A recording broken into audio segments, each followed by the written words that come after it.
my mother is not very, what do you say, spiritually inclined, and so that is a challenge, and it was helpful to hear Reverend Hall talk about that challenge. So when I present Buddhism, I'd like to, well, maybe I'll just sort of start out with a quote here. This, like Dr. Richardson said, it's a book that I worked on the translation. There were a number of translators, but I was like the sort of the, what do you say, the one responsible for bringing all those different translators into one cohesive, all those different translations into one cohesive translation. And so to start with here, there's a very famous verse here from a commentator on the Buddha's teachings who lived in India, and his name was Chandrakirti. Compassion alone is regarded as the seed of a conqueror's excellent harvest, as water for its development, and as the maturation in a state of long enjoyment. Therefore, at the beginning, I praise compassion. So I'd like to start with compassion. Compassion is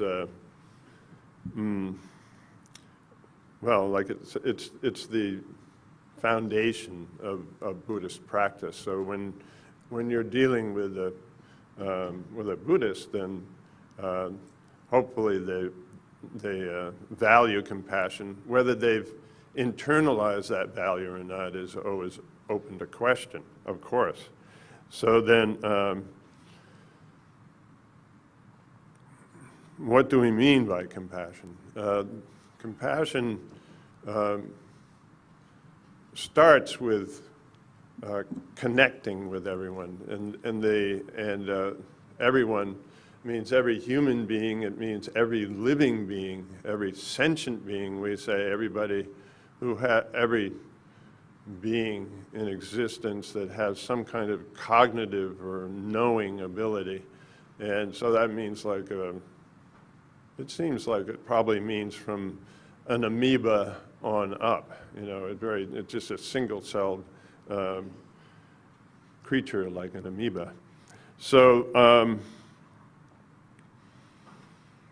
so then what we think to connect is that all beings want happiness and don't want suffering. We're all the same in that regard. And so you immediately find a commonality with all beings, and then work from there.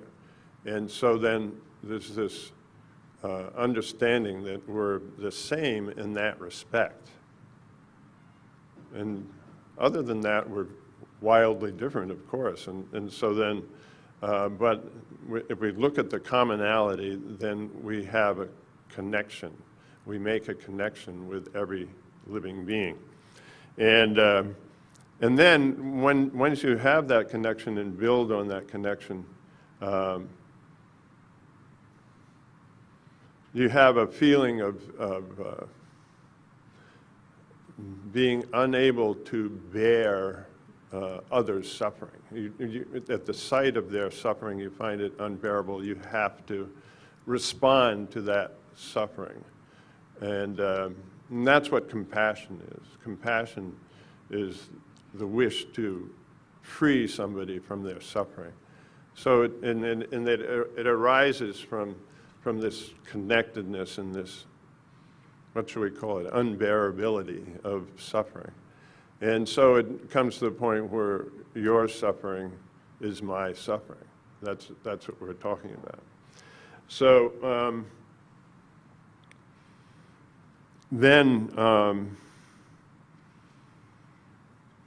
well, based on that, then a Buddhist then interacts with others, and but it's not just from a compassion, from the viewpoint of compassion.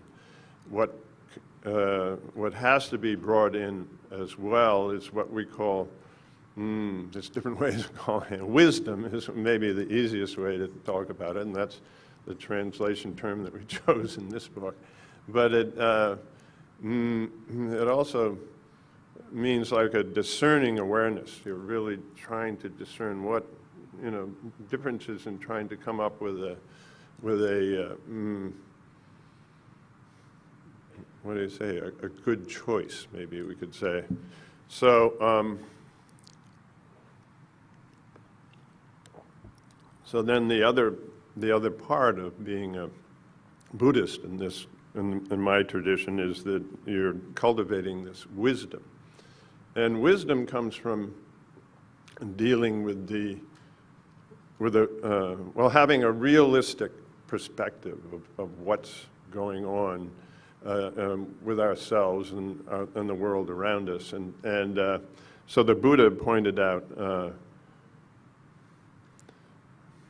a number of things that are true about our world, but that we're not necessarily aware of. So it's a question of becoming aware of these things that, and then once you're aware of these realities, then you can cultivate this awareness and become more realistic about your compassion and what you can do in response to, out of a compassionate response. So, so one of those things is impermanence. Okay, impermanence is something that we all have, because we all know we're going to die, and so it's very. But then, what is the unrealistic part? The unrealistic part is that we all think we're going to be alive till tomorrow. We're all constantly thinking, "I'm not going to die," but in fact, we are going to die. So then you have these two different things working in opposition to each other, really. So then developing an awareness of this reality requires you to constantly remind yourself on a daily basis. If you're going to face your death, of course, not everybody wants to face their death, but if you're going to face your death, then you have to constantly be reminding yourself that death is inevitable. There hasn't been anybody who hasn't died, right? So then you also have to remind yourself that it could happen at any time. You never know when it's going to happen. And then for a Buddhist, then this is true of anybody who's following some kind of spiritual practice or religious practice, then the most important thing at that time when you're dying is your spiritual practice. You can't. There's nothing else that's going to help you at that time. You can't take your best friend with you. You can't take anything that you own with you. You can't even take your own body with you. So you have to. The thing that's important at that time is your spiritual practice. So you remind yourself of that too. So that's how you develop a realistic perspective. Then I think that personally that I've found that having that perspective when you're dealing with the aging and the people who are aging. I actually lived with my mother in her retirement community after she fell down for, I think I was there for like 6 weeks. So I really appreciate everybody who's involved in that kind of a career. But I think that sensitivity can be cultivated by having a realistic perspective of our own impermanence. And I've found that very helpful. So then the other one would be that suffering is a part of life. It's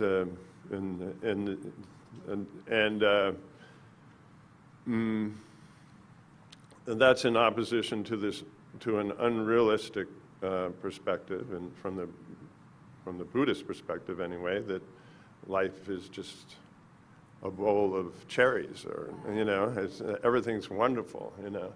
I mean, you can tell yourself that if you want, but inevitably you're going to meet with some kind of tragedy or difficulty or things that, you know, are, because we're human, and we have, you know, sickness, aging, and death. Those things we're going to meet with eventually, so those are truths that you can't avoid.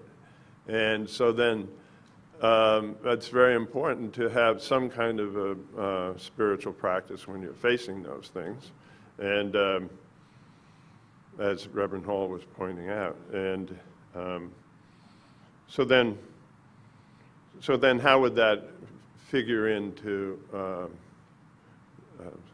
spiritual care? Well, we're talking about caregiving, especially with the elderly, is that if you just accept that fact that things are, you know, that there is this suffering of sickness, aging, and death, then it makes the whole process a lot easier to, you know, take.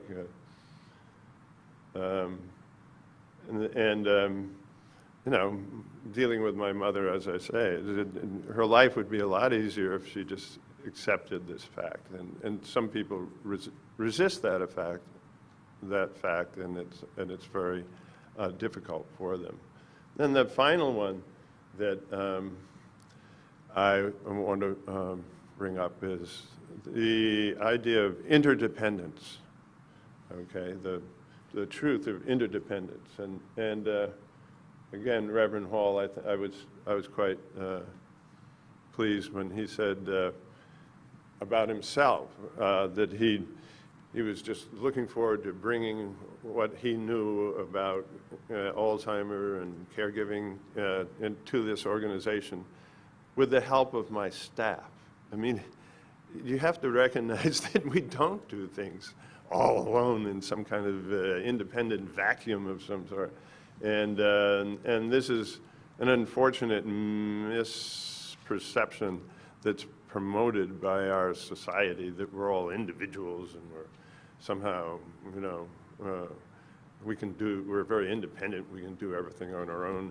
And my mother still wants to, you know, be living on her own. She's 93 now, and it's just a little shaky, you know. And she's, you know, sort of, she should be in a more, you know, have more caregivers around her, but they don't have that situation for her at this retirement home yet. So, so then this idea that we're interdependent, I think, is also a very realistic perspective that opposes this idea of independence and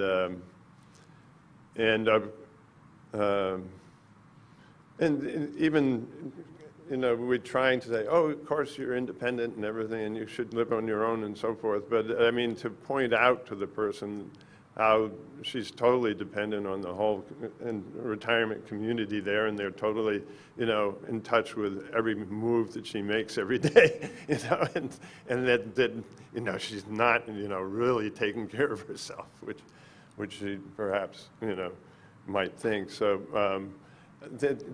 these kinds of realistic, you know, when you couple these realistic perspectives, and it's not something that you can just sort of intellectually say, well, oh, those are three truths, and, you know, and then write them down and forget about them. It's something that you have to remind yourself every day, because, like I say, the unrealistic perspective is constantly working against them.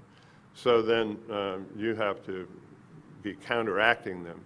And when you do counteract them, then the realistic perspective and the compassionate perspective replaces. It's really like it's a law of opposition. You have the unrealistic and the realistic, and you have the compassionate and the uncompassionate.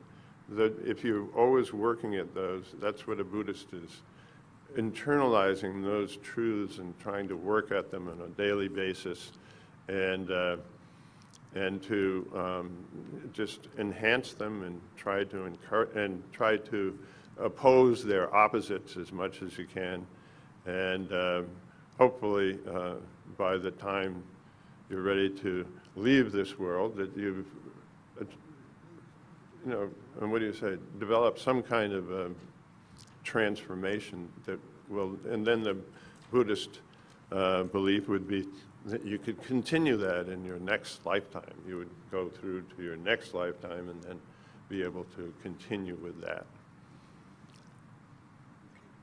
Thank you.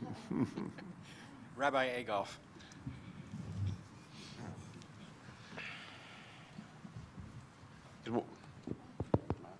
Good morning. I think all of you have handouts, so if you would please go and find the handouts, that'd be great.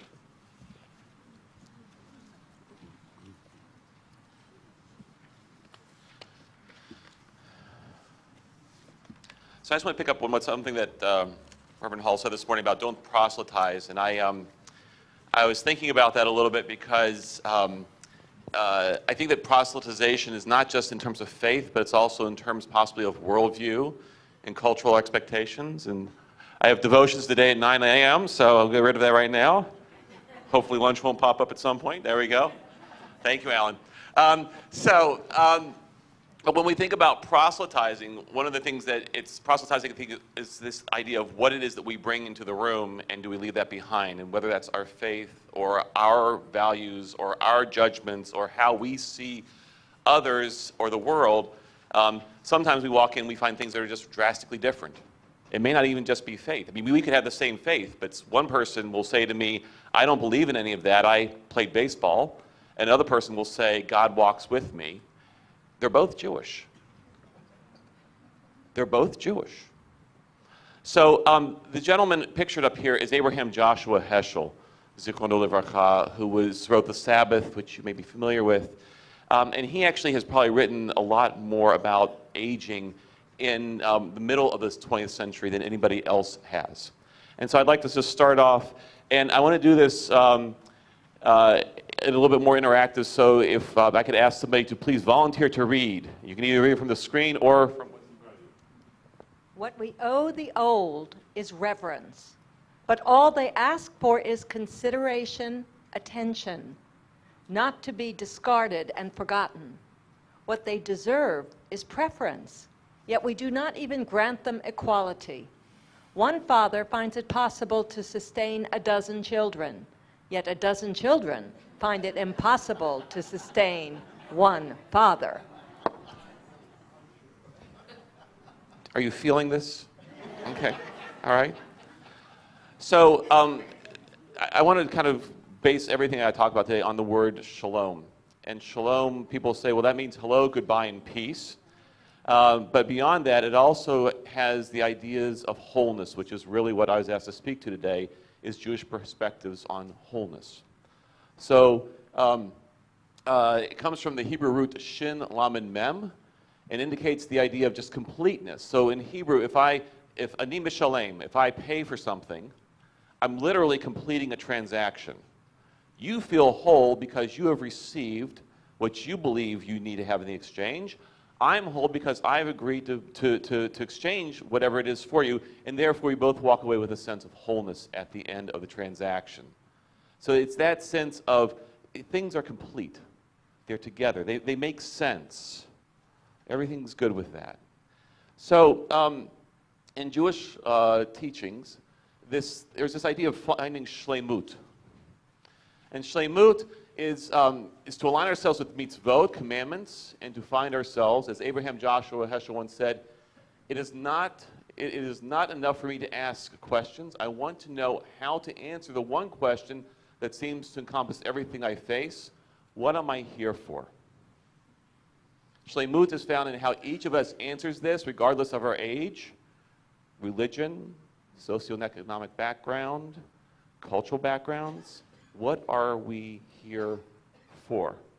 And how do we get to that answer? What's our path to that answer? It can be religious. It can be a series of practices. It could be the guy who came and said, I play baseball. You know, well, we can have a conversation about baseball. Some people think it's a religion too.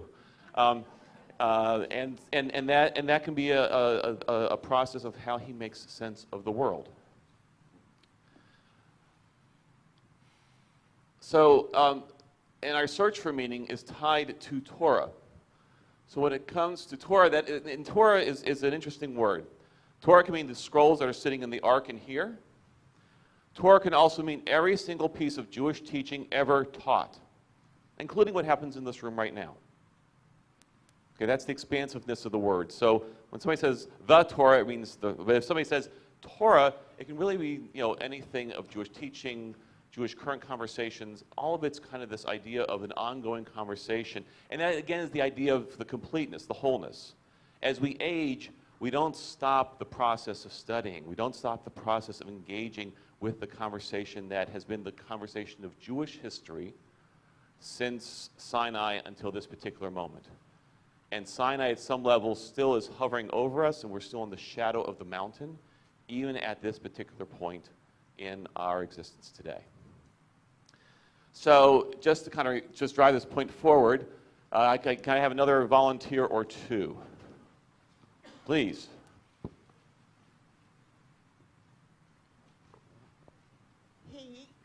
He, Yehuda ben Ta'ema, used to say, at 5, one should begin the study of scriptures. At 10, Mishnah. At 13, one becomes obligated in the commandments. At 15, the study of Talmud. At 18, the wedding canopy. At 20, to pursue. Keep going. At 30, strength.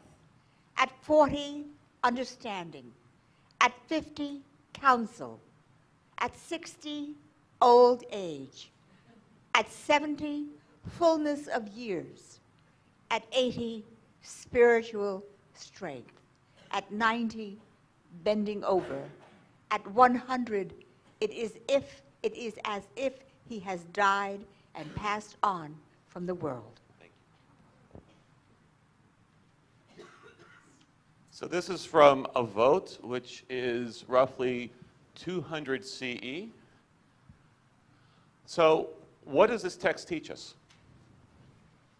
Raise your hand. Does it teach us anything? Different stages of life. Okay. What? Change. Change. Passages. Passages.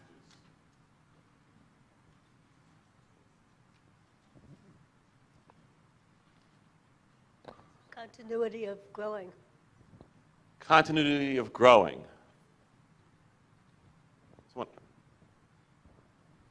That at each age we have a mission. At each age we have a mission or a purpose. Yeah. Dot. And that mission is precious. And the mission is precious and sacred. Does this text challenge us at all? Yeah? Excuse me. Speak loudly then. At age 60, we don't plan on being old, okay? Anything else that it teaches us? Yes, ma'am. Meaning is infinite. Meaning is infinite. All right, thank you. Thank you. Does it say anything else to us? Yes. Now that she brought that up, could you elaborate on what old means? What's the idea of old? I was actually reading the other day, and there's a rabbi who says that Jews are commanded never to be allowed to feel old. Some people don't necessarily follow that all the time, but there's this idea of what does it really mean to be old?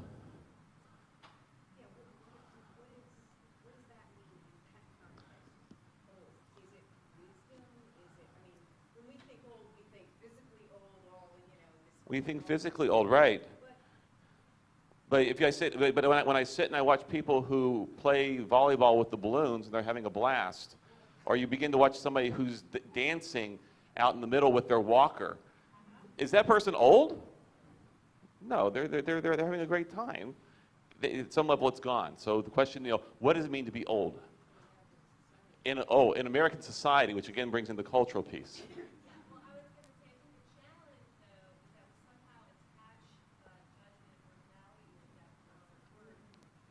Yes.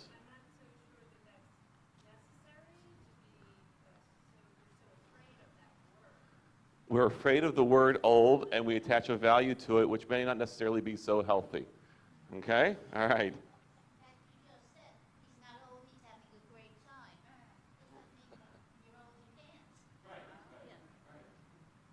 Okay. One more, and then I want to get. Yes. 200. 200. So if you think about it, the average lifespan is 35. Okay, so just think about that. All right, moving along just to keep time going with this. So another quote by Abraham Joshua Heschel. Would somebody please read?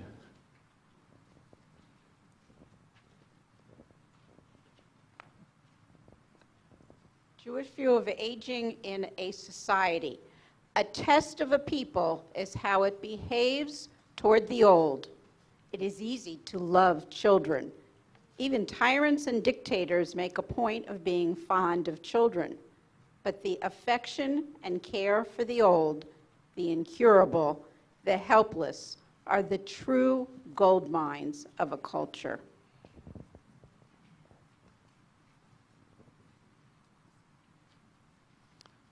And I want to say this was written probably in 70, is when this book was published. So one of the ideas, we were talking a little bit earlier about happiness. Judaism actually has two words. One is sason, and the other one is simcha. And they're different from each other. Simcha is the feeling that you have when you have a piece of cake. Sason is the feeling that you have when you've worked out for a very long time and you can finally get into that pair of jeans.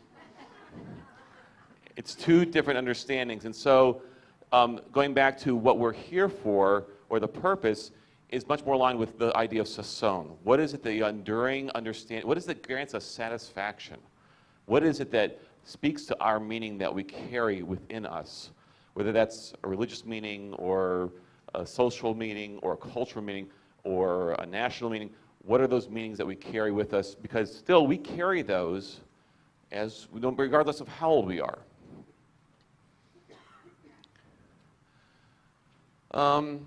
So I wanted to bring up this particular piece because one of the ideas that I wanted to share is that in the morning tefillah, in the morning liturgy, there is a section where you actually take a moment and you study some Torah. You study this is actually from the Talmud, Tractate Shabbat.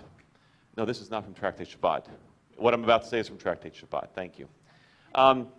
And the passage goes, Elu devarim she'en lehem shiur she'adam ochel peroteim be'olam hazem v'keren kayemet lo be'olam haba ve'eluhen kibud av ve'em. Which roughly translates as, these are the things that we can do in this world. Their meaning and their spiritual power echo into the world to come. So they have value here and valence here, and they have value after we are no longer here. And it begins to list them. And the first one it lists is Kibud Av V'Em, honor your father and your mother. And so this story is specifically about a pagan and the lengths that he went to with regards to observing this mitzvah, which according to Judaism, he doesn't have to do this. So this is what you call, this is a righteous heathen. He is a pagan of some type. And may I have another reader? Over here. I'm going to work the slides. I'll come get it at the end. Our Eliezer himself was asked, to what extent is honoring one's father and mother to be practiced? He answered, go forth and see how a certain idolater of Ashkelon, Dama, the son of Nathina by name, acted towards his father. He was once approached about selling precious stones of the ephod at a profit of 600,000 denarii 250 denarii was an average wage, but the keys were lying under his father's head pillow, so he would not disturb him. In a subsequent year, a red heifer was born in his herd, and some of the sages of Israel called on Dama. Said Dama to them, "From what I know of you, I am aware that if I were to demand of you all the money in the world, you would give it to me. But all I ask of you now is that money that I had lost because of my father. In that case, it was purchased through the agency of Israelite merchants." Thank you.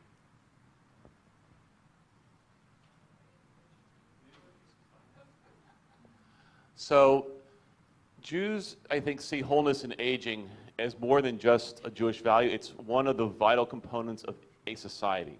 And this actually goes back to what Heschel said earlier, is that how we treat the elderly, those who are incurable, is the gold mines of our society. The three groups God cares about most are the stranger, the widow, and the orphan, if you go through the Torah. The compelling reason for the treatment of others lies in not acting like the Egyptians during the time of Pharaoh, which often comes up. If you see the stranger, widow, and orphan, usually very close by in the text, you'll find Egypt somewhere, because the Egyptians are considered to be exactly how not to be as a society. And that's just the quote from Deuteronomy itself, chapter 10, verses 17 through 19. So, when we make strangers of others, we are in violation of the wholeness God would have us live, and this is just a Jewish view. When we embrace the wholeness God would have us live, to answer the question, what am I here for, is to find our wholeness at stages in life. If Dama, the son of Nathia, can know this, all the more so those who claim to live God's word in this world. And just finally, as one last quote from Rabbi Heschel, old men need a vision, not a recreation. Old men need a dream, not only a memory.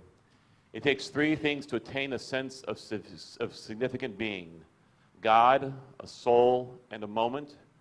And the three are always here. Just to be is a blessing. Just to live is holy. Thank you for participating.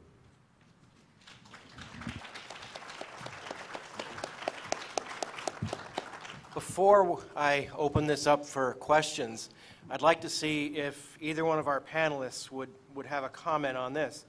On one hand, we heard about compassion, wisdom, impermanence, and interdependence from a Buddhist perspective. On the other hand, from a Jewish perspective, we heard about wholeness, meaning, completeness. What does it mean to be old? How do we treat the elderly? Do either one of you see points of commonality or contact in these? I know as I was listening, I was kind of thinking about the topic of the day, and I was also, as Joshua was talking, I was thinking about, what does it mean? What is the thing that we actually? I forget exactly how I got on this, but it made me think of another passage from Mishnah Avot, which is somebody asked the question, who is a mighty person? And the answer is the person who can conquer their own inclination. And I think that the conquering of the inclination, the conquering of the understanding of not being in the denial and the delusion, I'm going to live forever, or living in the tension, is part of that living and understanding and being able to conquer your own inclination, and understand that there's kind of a balance. In Judaism, we always teach at the high holidays that you're supposed to put two pieces of paper in your pockets. In one, you're supposed to put in one pocket, you're supposed to say, the world was created for me. And in the other pocket, you put, I'm nothing but dust. And that's how you're supposed to kind of balance as you go through that particular time of the year. That's great. No, I can certainly relate to your final quote here. I thought that really brought what you were pointing out together. That for somebody who's aging, if they can take the values of whatever whatever it's a spiritual value or however they led their life, and bring that together in their what do you say, old age, when the basically, as a friend of mine pointed out, your old age, I think, is really where your body no longer is serving you like it did before. You're losing your senses. You're losing your ability to walk, run, all these. And at that point, there has to be some kind. Not there has to be. If you're going to have a fulfilling old age, then a turning inside is how that will happen. And I think this God, a soul, and a moment is a wonderful way of expressing that. And so that's the way. And then also of expressing the values that you were talking about in the during your talk. And then and as far as a Buddhist goes, then they would be internalizing the values that I was talking about of both compassion and a realistic perspective of themselves and others. You said your suffering is my suffering. Is that universal?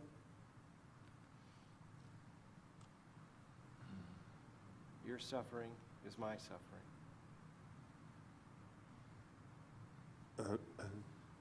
Personally speaking, I can't necessarily say that, because at some level there may be a desire to have that be the case, but until you've walked through the pain of another, it's very difficult to kind of say that from my perspective with a degree of even if you've walked through the same exact illness, the same exact ailment or what have you, how you process it could be radically different. Yeah. Even within our respective traditions. Yeah. Yeah, I mean, that's a point that came out this morning. Would some of you like to jump in on this conversation? Do you have questions? Yes. Yeah.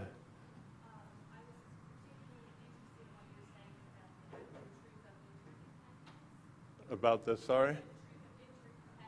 Oh, yeah.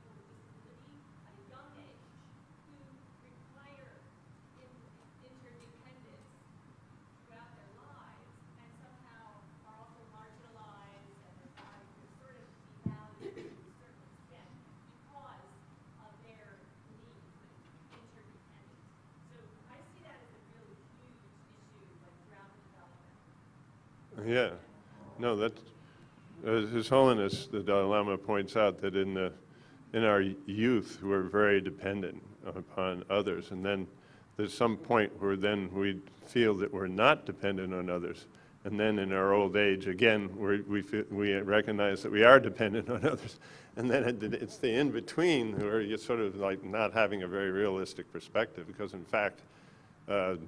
If you're in relationship to anybody, there's an interdependence there, and it's recognizing that gives you a broader perspective. It's this narrow perspective that's harmful, because what it does is it sort of breeds a kind of self-centeredness and not caring about others, and then the more you understand that interdependence, it also has this effect of increasing your sensitivity to others, and so then you can have this feeling of that. I mean, it's not literal. It's just this is a figurative statement to say that your suffering is my suffering, but you just have an increased sensitivity. So if people recognize that, they would have the idea. I mean, I keep on thinking this is something that could help everybody. That just having that broad perspective of interdependence. It doesn't have to be just because they're Buddhist, you know. So. Thank you. Other questions? Yes. I had a question for Joshua. I was interested in what you said about compassion, and particularly because you've had the experience of caring for Buddhist monks and also caring for your mother, who I assume from what you said is not Buddhist. Did you find that because the Buddhist monks or other Buddhists might be considering your suffering as a caregiver more, that they kind of don't express their suffering because they're trying to make your suffering as a caregiver minimized? That in some way they don't really verbalize how much they're suffering because they don't want their caregiver to suffer for them? Yeah, well, that does become a problem when people aren't opening up about their suffering. But in the case of, I sort of hear you saying about, you know, caring for Buddhist monks, and I cared for my teacher, who was like my, you know, the person who I learned everything from when I came at 22 until he died. And what was I then? I was about, 35 that time. Then, and so he was very sensitive to our suffering because he was our compassionate teacher the whole time. And every once in a while he'd say one thing about how difficult it was for him. And you would go, oh, really? You know, because he was so quiet about it, but he was able to bear that suffering. I mean, because he had the internal tools to do that. It's the people that don't have the internal tools to deal with it where it becomes a real problem in terms of you caring for them and they're being too silent. So then you do have to be developing some kind of a sensitivity to the signs of people suffering, and you have to, and I think that comes from really being sensitive to your own suffering. You have, if you're not, that's why we do think about it in our, you know, reflect upon it in our own experience, so that then we can just. That's the other side of the coin, is our own experience, and then others are suffering just like me. You know, it's that empathy, and so then you try to develop an awareness of your own, so you can then see it in others. And so hopefully, then you'd be able to not have that person, you know, sort of being quiet and hiding their suffering from you. Thank you. Another question? Yes. Might that not be a good marriage? With the idea the wife has a miscarriage, can the husband be truly there for her during that time of suffering? And don't they suffer together? They conceive together? And will they suffer together?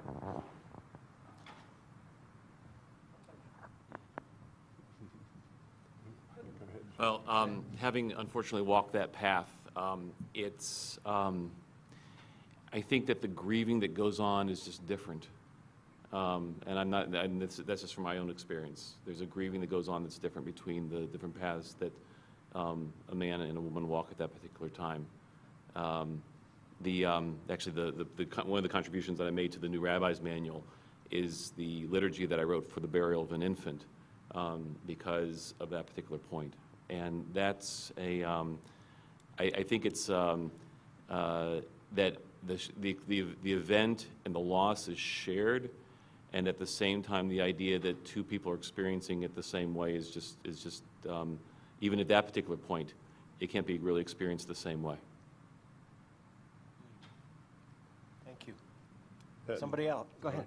Well, I just think it's not, again, it's not a literal thing. It's your suffering is my suffering. It's not literal. It's just expressing that kind of being sensitive to the other person's suffering, which is true, you know, that you are that. But of course, we all suffer in our unique ways, and so then you have to sort of respect each person's way, like of grieving, right? Like Jim's talking about.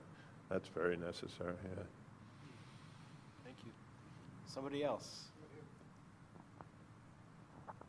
Can you speak to the idea? Can you speak to the idea of suffering, possibly in both the Buddhist and the Jewish traditions, being related to the afterlife? In other words, if my understanding is correct, generally our culture labels suffering as negative. However, you know, if we try not to label it as such, it can, you know, labeling it either good or bad. What effect does the suffering you endure, you know, have on the afterlife?